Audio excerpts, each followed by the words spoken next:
Sesuatu yang dipaksa kadang enak iya, juga. dan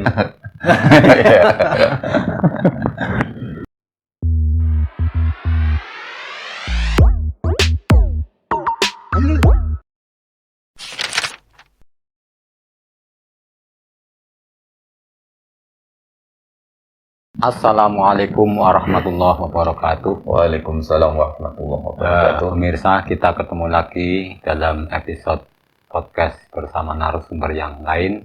Alhamdulillah, kesempatan pada kali ini masih dalam suasana lebaran. Kami segenap host maupun yang mewakili dari tim podcast NU ini mengucapkan minal aidin wal faizin, mohon maaf lahir dan batin. Maafkan perbuatan percakapan yang disengaja maupun yang tidak disengaja. Oke, mudah-mudahan para pemirsa juga masih dalam suasana lebaran, masih dalam keadaan kondisi yang menyenangkan, yang mudah-mudahan kita semua masih selalu dalam keberkahan dan dalam lindungan Allah Subhanahu wa taala. Apa maningkit bada ya mene seminggu ibarat pecingane bocah ke lumayan akeh lah dadi kena goda-goda. Alhamdulillah. Saya yang sekarang ini berarti kan kelas saya ya kayak nyongan lah. Ibaratnya masih bisa nggo ampekan jere ora katang saminggu maneh. Baik pemirsa, itu sekedar hanya mukadimah saja. Bagaimana kabar pemirsa? Mudah-mudahan masih dalam keadaan sehat. Baik, langsung saja kita sambut narasumber pada kesempatan kali ini, yaitu kita undang rekan Jamaluddin.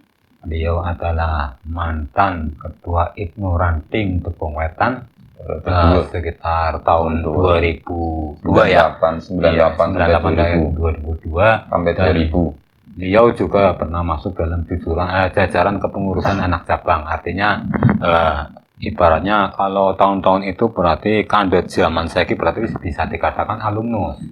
Macam lah wong jenggot dari mohon lupa. Baik Mas Jamal, gimana kabarnya? Alhamdulillah Mas Suno. Iya. Terima kasih atas kehadirannya. Iya. Gimana suasana lebaran masih? Ya, alhamdulillah masih terasa. Terasa apa nih maksudnya? Maksudnya terasa hampir habis duitnya. Oke. Baik, seperti pertanyaan-pertanyaan yang sebelumnya bahwa untuk podcast ini memang dihimpun atau dikomunikasikan untuk mengorek atau mengulik sejarah maupun ya sekitar cerita lah tentang masa-masa IPNU dulu zaman 90-an sampai tahun 2000-an. Jadi yang pertama akan saya tanyakan kepada Mas Jamal itu gimana Mas Jamal setelah beberapa tahun istilahnya mengikuti organisasi IPNU, kemudian paling tidak kan ada manis dan pahitnya lah, paling tidak ada cerita yang bisa diceritakan manisnya bagaimana, pahitnya bagaimana, sebelum nanti saya mempertanyakan hal-hal yang lebih dalam lagi. Silakan. Ya, terima kasih Mas Bunur dan semua tim dari grup podcast Aceh ya, MAI Puturi yang telah sudi berkenan hadir di rumah kami. Mudah-mudahan saya berharap ini silaturahmi dari rekan semua membawa berkah untuk khususnya keluarga saya. Amin ya rabbal alamin. Kemudian masih masa lebaran, kita sampaikan juga minal aidin wal faizin kepada semuanya, khususnya tim podcast dan juga pemirsa di rumah semuanya. Mudah-mudahan kita semua pada hari ini semuanya kembali pada fitrah kita masing-masing setelah melaksanakan puasa sebulan penuh. Kita semua, dosa-dosa kita semua diampuni Allah Subhanahu wa taala. Amin ya rabbal alamin. Ya, kemudian kita menanggapi daripada pertanyaan Mas Puno ya mengenai suka duka dari kegiatan IPNU ya. Kita daripada organisasi kebudayaan IPNU dan IPPNU khususnya di Ranting Tepung Wetan. Kebetulan saya menjabat ketua IPNU yang periode yang kedua antara tahun 1998 sampai dengan 2000. Itu di masa itu memang masa-masa yang sulit ya. Kita semua ketahui bahwasanya tahun 97 akhir itu masa krisis moneter Ekonomi jatuh. Dolar dari 2.200 berapa sampai dengan 16.000 rupiah. Bisa kelingan anjok luar biasa ini. Jadi kita memimpin organisasi itu pada masa-masa sulit. Bagaimana tidak ya, harga yang Sari Puspa kalau dulu tidak salah 50 perak ya, sampai 2 hari berikutnya itu 500 perak. 10 kali lipat. 10 kali lipat itu. Juga di masa-masa sulit mengenai kepemimpinan dari Pak Harto ya. Ini memang masa-masa sulit, tapi alhamdulillah kita belajar dari masa sulit. Memang semua orang atau semuanya itu memang diberi Allah Subhanahu wa taala masa-masa sulit itu memang untuk bisa berkreatif. Mungkin kalau kita lihat dari zaman sekarang ya, sebenarnya itu diberi kemudahan dengan segala macam fasilitas, segala macam kemudahan, teknologi dan semacamnya, tapi kegiatan mungkin lebih artinya lebih memaknai dari kegiatan yang dulu, jadi kebersamaannya, kekompakannya ya, dari berbagai macam kekurangan kita bisa menambah keeratan daripada semua teman-teman, bisa lebih kompak, bisa lebih kebersamaan, lebih ada. Cuman kita zaman sekarang HP ada, apa segala macam alat komunikasi ada, untuk rapat aja kadang ya. bisa tepat waktu itu susah sekali. Tapi memang ya itulah kegiatan, memang semua yang kadang memang semua kesusahan itu kalau menurut Al-Quran innamal usri yusran. Jadi anak susah-susah ke pendimen sing kepenak Ustaz. Ya enggak harus Ustaz, memang kayak gitu memang. Innamal usri yusra. Maksudnya sejauh ini saya mewawancarai orang, belum ada yang mengeluarkan gue bangsa kayak gue ya mikir. Nah itu sedikit. TPQ sekarang hafal ya. Ya memang itu sebagian ya. Nah kemudian manis-manisnya aja pahit tok kok, event manisnya gadine kan bunga-bunga para pemirsa. Yang jelas manis itu kalau terasa manis itu sehabis kita menikmati pahit. Nggak mungkin kita menikmati manis habis manis, itu tidak akan terasa. Tapi setelah kita menikmati manis, tidak menikmati pahit, rasa manis itu pasti akan terasa. Walaupun sedikit, tapi setelah kita menikmati daripada pahit, pasti manisnya ada. Segitu juga momen apa ketika jenengan itu merasakan bangga terus kemana beres ke kemana senang melu Ibnu. Memang kita mengikuti dengan Ibnu ya, ada manis-manis, artinya ada pengalaman-pengalaman yang bisa kita terlupakan dan mungkin bisa dipergunakan sampai dengan hari ini. Contohnya ya, kita bisa ngomong kayak gini belum tentu ya, kalau kita nggak pernah masuk organisasi bisa ngobrol kayak gini belum bisa. Itu aja yang paling mudah, itu susah bukan main. Itu suatu hal pengalaman yang manis. Jadi kita bisa bicara, kita bisa di depan podium, bisa bicara di depan orang-orang yang tua, bahkan ngelamar sih bisa mas. Ngelamar na wong, ngelamar dewek ke orang tua. Ngelamar na wong, alhamdulillah bisa. Ya beberapa kali cuman ya bukan promosi nih. Itu untuk keluarga sendiri ya. Jadi mungkin adik-adik saya. Berarti jenengan itu merasa jenengan bisa mewakili lamaran orang itu karena dasar Ibnu juga. Iya, dasar-dasar dari belajar di Ibnu dan di PPNU masuk sampai sana. Sampai dengan pekerjaan, memimpin orang-orang banyak, sampai saat ini bisa, alhamdulillah. Kita belajar dari Ibnu dan di PPNU. Terkait waktu panjenengan saat memimpin Ibnu di desa atau di Ranting Pengabdian. Pengwetan mas? Ya, desa Pengwetan, maaf saya sudah terbiasa hidup di pengabdian, jadi ngomongnya pengabdian terus, maaf ya.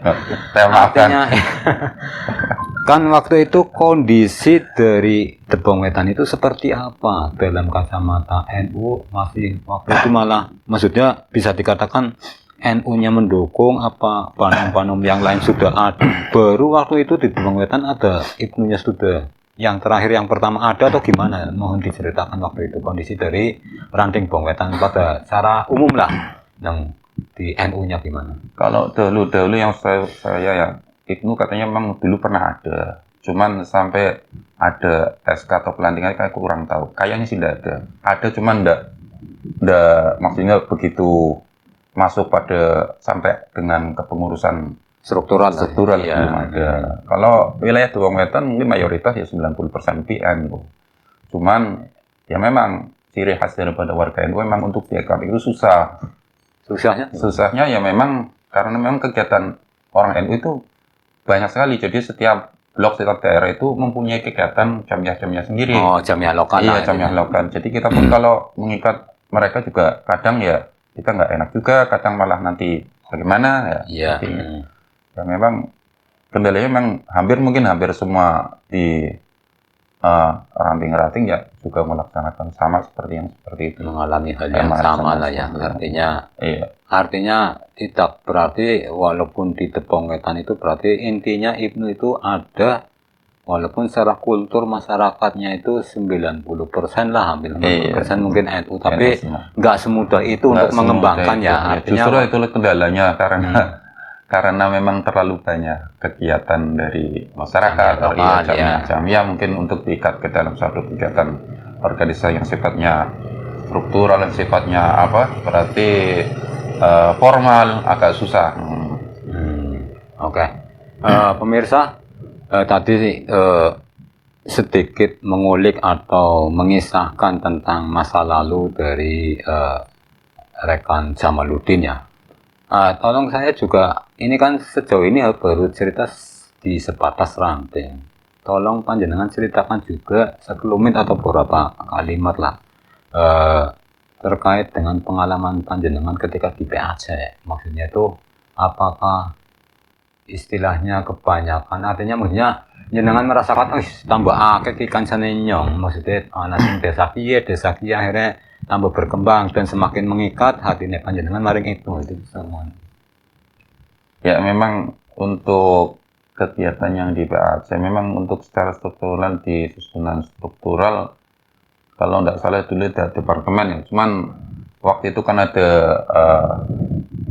kendala di PAC ya, waktu itu berarti ada perubahan dari kepemimpinan itu sebentar toh berarti apa itu ya namanya? Dari Edi Samroni kalau tidak salah ke Amin Nurul itu Bendarto kayaknya ya. Iya. Waktu ada perubahan juga, jadi mungkin saya tidak terlibat langsung di PAC, tidak masuk pengurus harian juga. Setelah strukturnya juga mungkin masuk hanya pada departemen. Cuman itu sebenarnya tidak masalah. Cuman kita juga sering mengikuti kegiatan walaupun yang sifatnya di pengurus anak cabang, cuman tidak langsung pada intinya pada kepengurusan, cuman ikut ada kegiatan porseni masuk pada kepanitiaan itu saja. Jadi tidak masuk struktural, cuman departemen. Tapi intinya ikut anak cabang juga menikmati juga lah. Jelas lah, itu kan berarti dari pengalaman yang lingkup yang sedikit menjadi lingkup yang lebih banyak. Kita juga sering kan mengikuti kegiatan yang di cabang kan juga sering. Walaupun sifatnya dari utusan ranting kan juga kita menambah wawasan, menambah pengalaman juga, menambah ilmu. Iya, oke. Kita juga pengen tahu rekan Jamal bahwa jenengan kan sekarang yang saya tahu sudah punya satu istri kan ya, dua anak ya. Dan kemudian sekarang kan kalau nggak salah juga istrinya juga orang Tepong Wetan dan ikut juga di PBNU. Cuman pertanyaannya bukan masalah yang kemarin saya tanyakan pada narasumber yang lain. Artinya sebatas dari sekedar pekerjaan yang sekarang panjenengan kan yang sekarang menjadi kegiatan jenengan berarti kan sekarang menjadi seorang teknisi lah di dunia bangunan. Perlu pemirsa ketahui bahwa Mas Jamal ini sekarang posisinya itu sebagai tukang arannya apa sih nyontar paham kan tukang sing istilahnya gampangannya untuk kegiatan sebagai ma'isyah atau mungkin penghasilan untuk menafkahi keluarga. Apakah ada kolerasi ketika kehidupan Anda yang sekarang setelah keluar dari Ibnu, artinya sudah nggak ikut kegiatan? Apakah Anda merasakan betul artinya dalam dunia pekerjaan dihubungkan dengan pengalaman Anda di Ibnu? Ya sebenarnya sama saja di kegiatan organisasi pekerjaan ya sebenarnya sama saja. Di situ ada sifat harus yang kepemimpinan. Harus keteladanan itu harus ada. Kita memimpin orang-orang ya juga harus mengatur bagaimana supaya orang itu mau kita bimbing, mau kita atur. Susah sebab kita mengatur juga orang yang sifatnya itu juga berbeda-beda ya. Dari intinya perbedaan yang paling krusial ya, artinya ketika memimpin orang-orang itu sama orang-orang tukang itu kayak perbedaan yang paling mendasar, yang paling angin gitu apa? Zaman yang ngertinya mungkin. Ya kayaknya sih sama saja ya. Sama saja. Wong sama-sama juga. Kadang rewelernya juga sama juga. Ya sama, iya. Sama dunia dia Ibnu, dunia pekerjaan sama saja. Ilmunya sama sih. Intinya berarti kita mengambil hikmah. Iya, kita ngambil ada ya. Ilmu leadership lah, kepemimpinan itu kita bisa terapkan. Iya, bisa diterapkan. Di dunia lain. Ya, di dunia lain. Artinya lain dalam tanda kutip pegawaian. Lain ya, lain. Iya, bukan lain yang goib lah. Iya. Oke, pemirsa. Kemudian sebenarnya cukup menarik pembicaraan kali ini terkait apalagi sambil metang ya Mas ya. Iya kan banyak nih. Sorry deh, bos. Ngorong. Enggak sambil mati. Ini juga kita melakukan rekaman di desa Tubongetan, di rumahnya Mas Jamal di depan Masjid Al. Jadi ya gue bikin yang kanda jadi wayai lebaran tetap melakukan podcast berarti kan perlu ada tim yang kompeten loh, wong bodoh-bodoh si kelapa ya Mas. Ngelakoni kayak burung peragat lah bangsanya tim yang tapi itulah kita kadang-kadang membalikan keadaan walaupun bodoh justru kita manfaatkan momen lebaran ini untuk lebih intensif, artinya nggak salah juga ketika kita silaturahmi ke orang sekaligus memberikan tawaran kepada narasumber barangkali mau hari ini gitu ya, kalau mau ya langsung diambil, kalau enggak ya tiket atau tiket ini. Kemudian Mas Jaman untuk saya pengen tahu maksudnya seorang Jaman itu kenapa bisa dibilang orang kan kamarnya kebanyakan memandang ya secara leadership mungkin jenengan itu dalam ilmu itu, dalam pelajaran leadership itu masuk di dunia. Artinya jenengan ketika cara wong sekolah leadership itu jenengan lulus.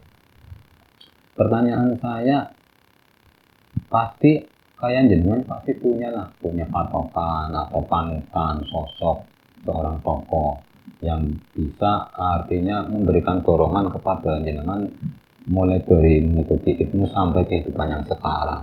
Kira-kira sosoknya itu siapa, walaupun skala nasional atau skala lingkup desa barangkali yang bisa dijadikan sebuah aspirasi kepada yang lain. Sebenarnya kalau secara sentral tokoh-tokoh yang paling itu sebenarnya ya tidak ada juga sih, cuman kita juga intinya awal jika kita sebenarnya ngaji sebenarnya nyari ilmu itu saja mungkin. Ngaji itu maksudnya? Ya maksudnya kita ke Jamiah Ibnu juga ngaji. Kalau sebenarnya dari tokoh-tokoh ya kita waktu itu awam sih ya, nggak tahu ya itu gimana, belum ada sama sekali bayangan. Cuman kita mengikuti kegiatan aja. Wong awal dari kegiatan ngikut itu sebenarnya waktu itu aku maksud madrasah, terus diajak temen tok. Jadi nggak tahu ngalor ngidul kan ini orang ngerti. Ibnu pamangkat madrasah? Enggak, ikut Ibnu. Ya. Itu awalnya aku diajak kok. Jadi nggak ada maksudnya, saya punya umpama patokan hasil-hasilnya. Sebenarnya saya nggak punya itu, uang saya juga awalnya di sekolah saya tidak pernah sekolah NU. SD saya, MI saya juga Muhammadiyah malah. Iya. Saya tidak pernah berbasis pendidikan di NU. Jadi sebenarnya kita awal-awal itu kan sebenarnya setelah lulus sekolah itu kan aku kerja di sebuah perusahaan di Jakarta. Cuman memang perusahaan apa kalau boleh Mas tahu Mas Jamal? Kalau dulu pengolahan kayu. Ya awalnya di Tangerang, cuman pindah di Cikarang. Cuman selama bekerja itu kayaknya itu kosong. Saya kerja jam 8 pagi, pulang jam 4. Kadang pulang jam 11 malam. Itu setiap hari kegiatan rutin. Kita punya uang. Tapi kita tidak, maksudnya jiwa kita agak kosong ya. Saya cuma bertahan setahun toh. Padahal aku itu dengan rekan Munawir. Biasa kita saya sama dengan Munawir satu perusahaan. Saya dengan Munawir satu perusahaan. Setelah itu kepulang diajak ngaji juga. Ngaji di pertama ngaji di Bandasari. Itu ngaji Amin. Bukan di Ustaz Fadilah Muslim di Masa Nijo. Bukan di Bandasari. di dekatnya Ustaz Judil Atta itu ngaji Al-Fatihah hampir setengah bulan itu untuk Al-Fatihahnya tok. Hampir setengah bulan. Nah setelah itu meningkat masuk madrasah, itu belum masuk Ibnu. Tapi di rumah bekerja juga apa gimana? Bekerja, ya kita tetap bekerja. Maksudnya? Ya jadi kuli batu lah. Iya kita semua pernah, dari awal kita ngecor, pernah ikut pernah. Jadi tidak ada yang pokoknya yang halal lah, nggak usah gengsi-gengsian. Iya bagus. Ya. Setelah masuk madrasah, itu tahun aku masuk madrasah di Sukaperanan tahun 96. Iya 96 masuk. Nah, setelah itu kan ada pelantikan Ibnu ya. Aku belum diajak. Nah setelah itu ada teman. Pelantikan bersama waktu itu Gurukul PPDN Bongwetan. Saya nggak tahu sama sekali. Cuman setelah diajak teman dari Mandasari, juga masuknya di Ranting Bongwetan si Purnomo. Ya masuk. Setelah itu masuk ikuti kegiatan. Ternyata juga itu pertama melihat itu kok lain, maksudnya saya kan biasa dulu ngikut jamnya nakal ya baca berjanji itu toh. Cuman kok tahu-tahu ada kegiatan Makesta, ada kegiatan terus MOP ada apa, kok ada maksudnya ada sesuatu yang lain itulah akhirnya saya jadi tertarik dan sering mengikuti. Awalnya dari situ, kemudian kita memang dilanjutkan kita sering ikut kegiatan walaupun di ranting utusan ranting, kegiatan di Aceh, cabang, semakin tertarik dengan kegiatan Ibnu dan PPN. Sejauh itu masih berarti masih tetap di dunia bangunan berarti? Kita masih. Ya itulah kadang dilemanya. Kadang kegiatan Ibnu itu hari Sabtu Minggu ya. Iya. Pada saat kita harus menerima duit, bayaran lah. Kita tinggal. Itu yang kadang sering mengalami yang seperti itu. Itu bukan sering lagi. Bukan sering lagi. Memang kegiatan itu kan seringnya Sabtu sampai Minggu ya. Sabtu sampai Minggu. Padahal Sabtu itu hari rayanya orang pekerja bangunan. Tapi ini waktu gue kurang kawinan. Ya alhamdulillah memang belum. Cuman kan ya kita semua orang-orang muda kan ya kalau nggak pegang duit. Iya. Bagaimana kan? Oke, itu cukup menarik menurut saya. Artinya walaupun yang kita perbincangkan mungkin sekitar lalu ngobrol. Artinya nggak melulu harus Makesta atau harus ada ART. Cuman kadang-kadang pembicaraan lain yang kita bicarakan kadang-kadang juga kalau kitanya jeli bisa dijadikan sebuah pelajaran. Artinya kayak Mas Jaman kayak top memang dasar berkah wongnya ikhlas ya dilala ya alhamdulillah gampang dimen susah ya orang sing susah nemen lah. Oke. Kemudian Mas Jamal, ini kan berarti masih dalam suasana lebaran. Saya juga ingin tahu sekali ini kan sudah artinya podcast sudah berjalan selama paling enggak berapa bulan ya, 1 bulan ya.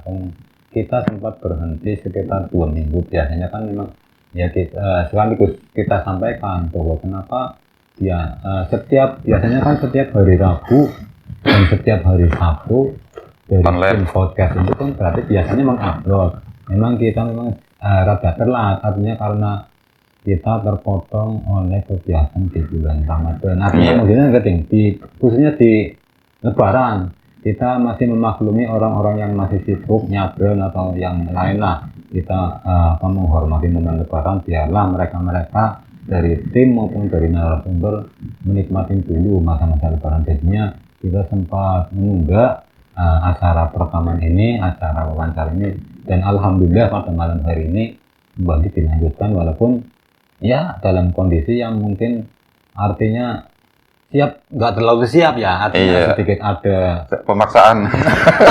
Nggak juga, nggak dipaksa berarti kan orang belum. Tapi memang gelem sih berarti sesuatu yang dipaksa kadang enak juga. Kemudian Mas Jamal, saya yang terakhir mungkin ini kaitannya dengan pertanyaan saya.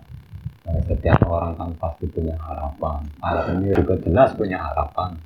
Dan harapan ketika adanya acara podcast ini, yang pertama harapan dari panjenengan itu apa? Mungkin bisa disampaikan mungkin secara apa namanya ya, yang ada dalam hati panjenengan, bukan podcast apa gitu, tapi yang jelas jenengan kan sudah tahu, artinya apapun bentuknya pasti ada manfaatnya, dan barangkali jenengan mau menyampaikan pesan atau harapan terkait dengan adanya program podcast ini. Ya, mungkin saya berharap ya acara podcast walaupun ini ya di awal pasti banyak sekali kekurangannya, dan ada salah di sini mungkin dari audio, dari apa segala macam. Memang ya ini sebenarnya memang harus kita maklumi. Sebenarnya kita juga harus berterima kasih ini dengan tim-tim yang mungkin tanpa bayaran ya biasa. Enggak ada bayaran ya. Ini bukan bayar mulai saya ora apa-apa. Saya yakin mudah-mudahan nanti dibayar oleh Allah Subhanahu wa taala dengan keberkahan yang lain. Ya, amin. Saya berharap nanti semacam ini dari materi-materi yang ada di podcast bisa juga membangkitkan khususnya adik-adik kita yang lagi melaksanakan organisasi di IPNU dan IPPNU khususnya. Dan juga nanti barangkali ada ide lain yang masuk bisa podcast, bisa juga nanti sifatnya bisa dikomersilkan. Itu kan yang penting halal ya Mas ya, bisa juga untuk bisa menopang untuk kegiatan-kegiatan yang baik, untuk khususnya untuk NU. Itu saja yang penting, pokoknya saya berharap ini bermanfaat baik dunia maupun akhirat. Amin.